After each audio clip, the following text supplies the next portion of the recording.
is baseball time in Texas. It has finally arrived. Baseball 2022 edition is about to start. This video is being recorded on April 6th, which is my dad's birthday, by the way. Happy birthday, Dad. The season officially starts on tomorrow, the 7th. But the Rangers will not play their first game until April 8th, which is going to be Friday, against the Toronto Blue Jays in Toronto, Canada. So I am here to go ahead and give my annual predictions. And if you remember from last year, they were spot on. No, they weren't. They were way off. But based off of all the off-season moves that we made, I'm feeling a little more optimistic about this year's club. But that being said, let me waste no more of your time, and I will go ahead and give you the rundown of what this season I think is going to look like. To begin the video, I will go ahead and tell you who all is going to be on the opening day roster going forward. For our starting pitchers, Jon Gray from the Colorado Rockies will start against the Toronto Blue Jays on Friday the 7th. I'm pretty confident in him. I saw this thing on Facebook a couple days ago where the Rangers have not had a repeat opening day starter since I believe it was like the 2008 or 2009 season, whenever Kevin Millwood, of all people, was that person. He started 3 straight opening days, but ever since 2008 or 2009, we have not had one starting pitcher pitch consecutive opening day starts. But besides that little tidbit, I think Jon Gray will give us a good, strong opening day, and hopefully he can give us a good, strong season. And then after Jon Gray, it'll be Dane Dunning. And coming back to the Rangers, Martin Perez. He was with the Red Sox for a good chunk of his career after he left us back in 2014, 13 or 14, one of those years. Can't remember. He's still only 31 years old, and so I think that he still has some good gas left in the tank. He's a good left-hander to add to our rotation, so why not? Speaking of good left-handers added to our rotation, Taylor Hearn, who had a very stellar spring training, is looking to continue that into the regular season, and hopefully he does, because I'm rooting for that guy. He's gonna be something good. And to close out our 5-man rotation, it is Spencer Howard. I don't know too much about this guy, enough to make a good prediction on him, but I did see him pitch in spring training, and what I saw, not bad. For our bullpen, we'll have Garrett Richards, who is going to start the season on the 10-day disabled list because of a blister that he's got on his hand. But whenever he gets out of that, I think that he'll be a good shutdown long reliever guy. Colby Allard, another left-hander, long reliever. Maybe he might start some games for us this season. Don't really care for him all that much. He's got some good games in his career, but his bad ones overshadow that. Josh Sborz, you may remember from last year's video, I couldn't remember how to pronounce his last name, but I do now because he did pitch a lot of games for us last year, did good in some of them, didn't do so good in some other ones, but hopefully he'll get those out of the way and have good games. Brett Martin is another left-hander coming out of the bullpen. I have mixed feelings about this guy as well. You know what? We'll see. Coming back for another stint is Matt Bush. He's been with the club for quite a while, and he's had some off-field difficulties, but he's still got that lively fastball that we all have come to know and love, and he's getting a little older in age, but can't keep an old guy down. Let's see how he does. Greg Holland is I guess he's going to be our setup guy. He might turn into our closer later in the season, but for now, he'll be the 7th and 8th inning guy. And Greg Holland's got a nasty changeup that hardly anybody can really touch. And then our closer for now is Joe Barlow, another guy I'm not very familiar with. Did see him a couple times in spring training. What I saw from him, not bad. Let's hope that he's a closer, because we haven't had one of those in a while. But moving on to our starting lineup, our main guys on the field. At catcher, a man that we just picked up from the Minnesota Twins, Mitch Garver. It's been a while since we've had a catcher that I have really looked at as a good power hitter. Maybe since Robinson Chirinos, maybe. But Mitch Garver's got a very lively arm behind the plates, and he's got a very strong, explosive bat. And I think it'll be very good for us, and I'm excited to see what he's gonna do. And then behind Mitch Garver is Jonah Heim, switch hitting catcher, is a very tall dude as well, and a little faster than some of our other catchers. But, you know, he's got some trouble with the bat here and there, but I do believe that he'll be a good backup catcher to Garver. So, confident. At first base, Nate Lowe, or Nathaniel Lowe, as I don't know which one to call him, but I'll just call him Nate, because that's easier to say. Nate Lowe is expected to have a good breakout season this year. He's been looking very good in spring training, and his glove is getting better at first base, and I like the guy a lot, so can't go wrong with this one. Second base, one of our biggest offseason pickups, out of Toronto of all places, Marcus Semien. This man led the majors last year for second baseman with over 45 home runs, which is just bonkers for a second baseman. This guy is a big acquisition for us. Huge addition, especially not just only at the second base position, but especially with the bats. This man will pop off a lot of home runs, and I'm very excited to see how he'll do it. And at shortstop, our other big offseason acquisition, Corey Seager. Yes, signed a 10-year contract with us. And I'm so excited to see what this guy can do. He was the World Series MVP in 2020 with the Los Angeles Dodgers, so that's got to tell you something right there. He's going to be good. I'm very excited for him.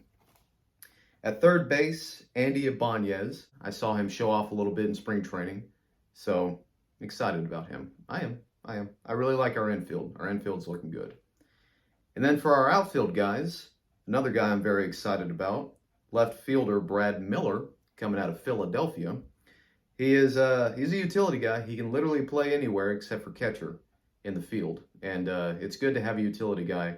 He's not too fast, but not too slow at the same time. And again, I'm going to bring up spring training. He looked so good in spring training. I can't get enough of this guy, and I'm very proud of all the acquisitions that we made in the offseason.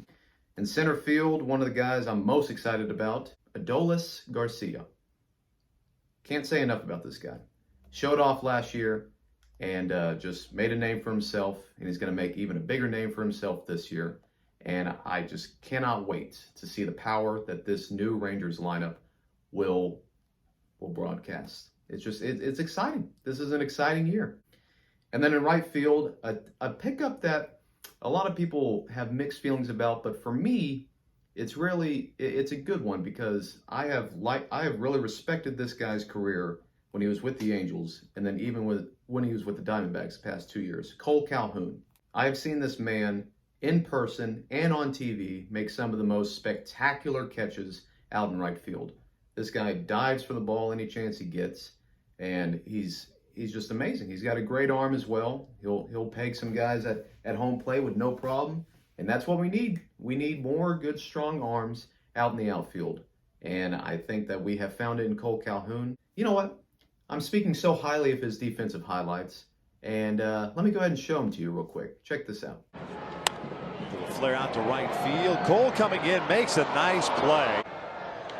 That's out toward right field, chasing Calhoun back onto the track near the wall. Leaps up and he got it! Oh, Cole Calhoun laying out for out number 2. Ground ball to the right side, and LaStella can't get it. A seeing eye single. Grichuk's going to turn, try to go to third. Here comes the throw from Calhoun. A good one. They got him. Down the right field line. Cole moving over. He'll dive and he'll make the catch. That is shot to right field, a base hit. Cole comes charging in. Bellinger's being waved around. The throw from Calhoun, a good one. Got him! Hit hard right side. Calhoun giving chase. Rojo dives in. That's just a little taste of hopefully what he can bring this season. And for our DH, it's Willie Calhoun. I gotta tell you, I've never really cared for this guy at all. He just, I don't know. He's slow around the bases. He's not a very good left fielder whenever he plays out there. He just, I don't know. I don't really care for Willie one bit. You know, I'll watch him still, obviously, but hopefully he can prove me wrong and have a good one this year, but I don't know. And then on our bench, of course, as I mentioned earlier, Jonah Heim as our backup catcher. We have Nick Solak, who's another utility guy. He's working a lot more out in the outfield instead of second base where he usually is. Eli White is another guy who's another outfielder on our bench. Also on the bench is Charlie Culberson, who's another utility guy. Loved him last year. Great that he's back with us. Very excited about it. And I'm glad that he made the team, and I'm excited to see what he can do. And then for our last bench guy, it's Joe McCarthy. I saw this guy, number 71 in spring training, came from the Giants. Very good. He hit a lot of home runs and got some good clutch at bats. Brought in some guys when we needed them the most, and he made the opening day roster. So congratulations to Joe. Hopefully he'll get some good playing time this season. And that there is all the players that are going to be on the Rangers 2022 roster. So excited about most of them. And this is, I was looking up rosters in the years past, like I think since 2017 or 2018. And it's amazing how different this opening day roster is from last year's opening day roster and 2019's opening day roster. Like we have changed so much of what our roster looks like. It's insane. But I do think that this is one of the better opening day rosters that we have had since maybe the 2016 season. I'm expecting big things. I'm expecting big things from this season. So I'm gonna go ahead and give you what I think the record of the 2022 Rangers will be. I believe, looking at the pitching and the hitting, that we will be finishing the season 10 games above 500 with a record of 86 and 76. I'm trying to be as realistic as possible. I just don't think that with the hitters that we have compiled, with the lineup that we are putting together, that we're going to finish below 500. Will that get us a wild card berth? Maybe. Or maybe we'll just win the division and make a good run in the playoffs. Who knows? But yes, 86 and 76 is my overall guess. And of course, if you remember last year's video that I made before the season started, I don't see us winning the division at all. But I do see us finishing with a record that I think might surprise some of you. I'm going to go with the final record of 88 and 74. I'm hoping that we can get anywhere close to that. With the guys that we have, as long as they stay healthy. I may have overshot my record prediction just a little bit. But before I wrap this video up, I do have some good friends of mine and family members to go ahead and give their season expectations as well. Take it away. Thank you, Landon. First, let me say I am so excited for baseball to be back and to be back in that stadium cheering on the Rangers. The last time I was there was when we witnessed the no-hitter thrown against the Rangers. It was great to see history being made, but hated to see it thrown against us. Let me also say that I am so excited to be able to watch Nathan Lowe, Corey Seager, Willie Calhoun, and all of them get back up to bat. Those are just some of my favorites, along with Adolis Garcia. I'm excited to see all of them hitting again. What I'm not happy about is our record last year of, 60 and 102? Not okay. Not okay. But I am predicting a much better season this year. I am going to predict right now in front of you and the world a record of 88 and 74. You heard it here, folks. 88 and 74. Am I wishing highly? Yes. Do I think we can do it? Yes. Yes, I do. I will say, as with every season, and Landon, I think you'll agree with me here today, that the Texas Rangers will win the World Series. Thank you, and good night. Hi. Hey everyone, my name is Rev, and I'm Landon's favorite oldest brother. Today I'm going to make a prediction on the Texas Ranger 2022 season. As I direct you to this prediction wall, you can see that I perfectly predicted the last 4 seasons to the T, to the decimal point, to include the 2020 COVID-19 season. So today I'm going to be revealing the 2022 prediction. Drum roll, please. Do it. Boom. Rangers are going all the way. They're setting records, and I've got a fluffy cat. Contact me more if you have questions about Bitcoin. Take care. Thank you for the opportunity, Landon, to let me speak on behalf of the Rangers in their upcoming season. For some reason, he wanted me to be shirtless during the thing. I don't know why. I guess my top 3 expectations for the Rangers is 1, they suck. 2, they suck. And 3, they're never gonna win in their entire life. Nelson Cruz. Don't let your kids watch it. Hot tamale. This is my Rangers hat.